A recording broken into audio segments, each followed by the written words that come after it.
आज की कहानी शुरू होती है उस मंजर से जो दिल्ली जयपुर हाईवे पर दिखाई दे रहा था।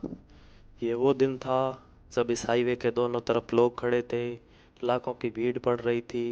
इन सबके चेहरे पर खुशी भी थी, गर्व भी था और साथ साथ इंतजार भी। यह 1971 के युद्ध के बाद का वह दिन था जब राजस्थान का एक वीर सपूत अपने शौर्य पराक्रम का परिचय देकर राष्ट्रपति से महावीर चक्र अपने सीने पर लगवा कर लौट रहा था। एक वक्त ऐसा था जब राजा महाराजा लौटा करते थे, तब प्रजा उनके स्वागत को तैयार रहती थी। आज वैसा ही नज़ारा था जयपुर का। वो भी क्यों न, एक महाराज अपनी मिट्टी का तिलक माथे पर लगाए हुए लौट रहे थे।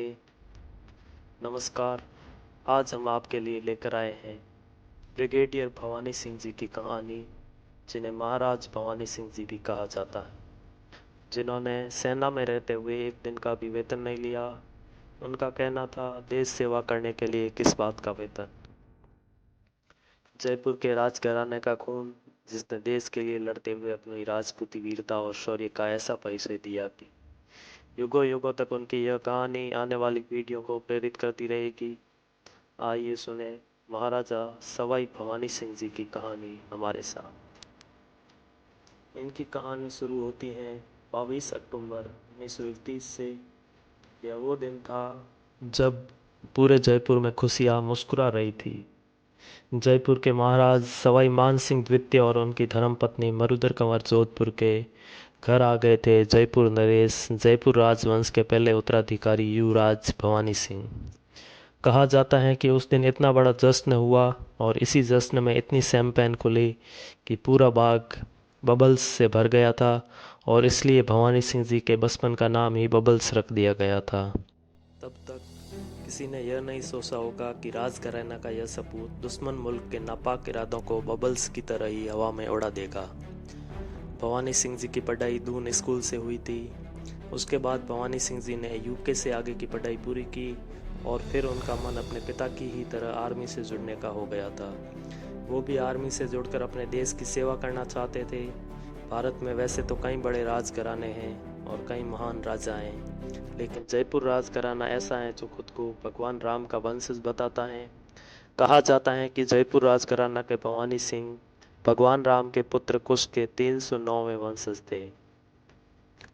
बताया जाता है कि भवानी सिंह आज़ादी के बाद सबसे अमीर महाराजा थे। फिर देश के सबसे अमीर राजघराने से होने के बावजूद कैसे महाराजा भवानी सिंह को सेना में जाने की इतनी उत्सुकता थी कि उन्होंने एक बॉडीगार्ड के तौर पर सेना में अपने करियर की शुरुआत की और फिर सेकंड लेफ्टिनेंट से लेकर ब्रिगेडियर बनने तक का सफ़र तय किया, और इस सफ़र में हिंदुस्तान को दी अपनी पहली सर्जिकल स्ट्राइक। 1951 के बतौर उन्होंने सेकंड लेफ्टिनेंट सेना में अपने सफ़र की शुरुआत की। उसके बाद 8 साल तक भवानी सिंह जी प्रेसिडेंट यानी देश के राष्ट्रपति के बॉडीगार्ड रहे। उसके बाद भवानी सिंह जी ने देश की पैरा ब्रिगेड ज्वाइन करने का फैसला किया, और इसके लिए उन्होंने 20,000 फीट की ऊंचाई से बिना ऑक्सीजन सिलेंडर के हेलीकॉप्टर से जंप किया और साबित किया कि वो एक पैरा कमांडो बनने की सारी खूबियाँ रखते हैं। इतना ही नहीं, कुछ सालों में उन्होंने 10 पैरा कमांडो का कमांडिंग ऑफिसर बना दिया गया। यह भारतीय सेना की वो टुकड़ी है जिसने देश की पहली सर्जिकल स्ट्राइक को अंजाम दिया था और दुश्मन के होश उड़ा दिए थे। क्या हुआ था 1971 की उस लड़ाई में, जब अपनी पैरा कमांडो की रेजिमेंट के साथ पाकिस्तान के सिंध में घुस गए थे भवानी सिंह जी। 10 पैरा कमांडो के कमांडिंग ऑफिसर बनने के बाद भवानी सिंह जी के करियर में अब वक्त था अपने करियर की सबसे बड़ी सैनिक कार्रवाई को अंजाम देने का। यह दौर था 1971 का, जिसके बारे में हम सब जानते हैं, जब पाकिस्तान ने बांग्लादेश पर अपना वर्चस्व बनाने के लिए हिंदुस्तान पर आक्रमण कर दिया था। 3 दिसंबर को युद्ध का बिगुल बजा था, जहां एक तरफ भारतीय सैनिक बांग्लादेश में पाकिस्तान की सेना को मुंह तोड़ जवाब दे रहे थे, वहीं दूसरी तरफ भारतीय सैनिकों की वो टुकड़ी जिसे डेजर्ट स्कॉर्पियन भी कहा जाता था, वो पाकिस्तान में घुसकर उसके नापाक मंसूबों को तबाह करने की शुरुआत कर चुकी थी। फील्ड मार्शल सैम मोनेक शॉ के एक इशारे पर यह पूरी टुकड़ी तैयार थी पाकिस्तान में घुसकर उन पर आक्रमण करने के लिए। बहुत कम लोगों को यह पता चला था कि पिछले 5 महीनों से रेगिस्तानी क्षेत्र में हवाई जहाज़ों से पैराट्रूपर सैनिकों को कुदाया जा रहा था। उनकी ट्रेनिंग चल रही थी ताकि वे अंधेरे में पाकिस्तान के इलाकों पर हमला कर सके, वहां कब्जा कर सके। भवानी सिंह जी तब भारतीय सेना के 10वीं पैरा रेजिमेंट के शीर्ष अधिकारी थे और इस प्रशिक्षण का नेतृत्व वही कर रहे थे। सेना प्रमुख सैम मोनेक शाह के इशारे पर उन्होंने पैराट्रूपर्स की अगुवाई कर उस डेजर्ट ऑपरेशन की शुरुआत की और पाकिस्तानी सीमा में सासरो नामक शहर पर आधी रात में ही कब्जा कर लिया। लेकिन वहां तक पहुंचना, दुश्मन को जवाब देना और कब्जा करना इतना आसान नहीं था। दुश्मन की सीमा में घुसना था, बिना दुश्मन को पता चले उसकी पोस्ट पर कब्जा करना था, वो भी एक ऐसे क्षेत्र में जिसके बारे में आप सब कुछ अच्छे से नहीं जानते। इस पूरे ऑपरेशन की अगुवाई की भवानी सिंह जी ने और इसमें सहायता की रेगिस्तान के एक डकैत ने। बात हो रही थी पाकिस्तानी सीमा में सासरो नाम के शहर पर कब्जा करने की। सासरो पाकिस्तान के सिंध प्रांत के थार पारकर जिले में एक तहसील मुख्यालय है। सासरो यह राजस्थान के बाड़मेर से तकरीबन 160 किलोमीटर की दूरी पर है और राजस्थान के गडरा रोड बॉर्डर से सिर्फ 70 किलोमीटर दूर। आज से लगभग 52 साल पहले यहीं पर घुसकर भारतीय सेना की पैराशूट रेजिमेंट ने देश की सबसे पहली और सबसे बड़ी सर्जिकल स्ट्राइक की थी। यह 1-2 किलोमीटर सीमा में जाने की बात नहीं थी, बल्कि अपने बॉर्डर से 150 किलोमीटर दूर शासरों पर कब्जा करने की कोशिश थी, वो भी अंधेरी रात में सीधे हवाई जहाज से दुश्मन की सीमा में ड्रॉप लेकर। 7 दिसंबर रात के करीब 3 बजे भवानी सिंह जी के नेतृत्व में पैरा रेजिमेंट ने दुश्मन की धरती पर पैर रखा।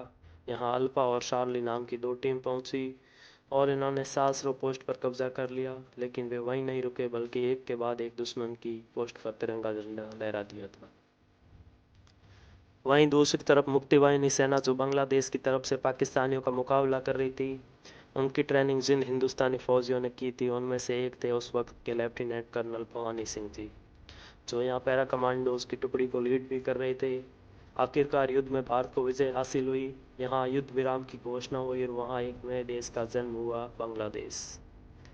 पाकिस्तान के 90,000 सैनिकों ने आत्मसमर्पण किया और देश का सम्मान बरकरार रखा, देश के निर्भीक फौजियों ने। उन्हीं में से एक थे भवानी सिंह जी, जिन्होंने देश की पहली सर्जिकल स्ट्राइक को अंजाम दिया था। उन्हें अपने वीरता और पराक्रम के लिए महावीर चक्र से सम्मानित किया गया, जो भारत देश का दूसरा सर्वोच्च सैनिक सम्मान माना जाता है। बताया जाता है कि जब दिल्ली से सम्मान पाकर वो राजस्थान आए तो उन्हें एयरपोर्ट से घर तक पहुंचने में तकरीबन आधा दिन लग गया था, क्योंकि पूरा जयपुर अपने राजा का सम्मान करने के लिए इंतजार में खड़ा था। भवानी सिंह जी ने 1975 में सेना को अलविदा कहकर एक अर्ली रिटायरमेंट ले लिया था, पर 90 के दशक में उस वक्त के प्रधानमंत्री रहे श्री राजीव गांधी के आग्रह पर उन्हें फिर एक बार बुलाया गया, श्रीलंका में चल रहे ऑपरेशन पवन में पैरा कमांडोज की यूनिट का मनोबल बढ़ाने के लिए। तब भवानी सिंह जी ने वो काम भी बखूबी निभाया। उस वक्त आर्मी छोड़ देने के बावजूद उन्हें ब्रिगेडियर के रैंक से नवाजा गया। वे देश के इकलौते ऐसे राजा थे जिन्हें सेकंड लेफ्टिनेंट से लेकर ब्रिगेडियर के पद तक जाने का सफर देखा और तिरंगे का नाम रोशन किया। महाराजा भवानी सिंह जी अब हमारे बीच नहीं हैं, पर उनकी शौर्य और वीरता की यह कहानी, सिटी पैलेस में लगी उनकी वो तस्वीर में चमकता हुआ महावीर चक्र और वीर योद्धा का सीना, सब कुछ हमारे दिलों में हमेशा हमेशा के लिए इस कहानी को अमर कर देगा। ऐसी ही अनेक अनकही अनसुनी वीर गाथाओं और प्रेरणादायक कहानियों के लिए हमारे साथ जुड़ें। जय हिंद।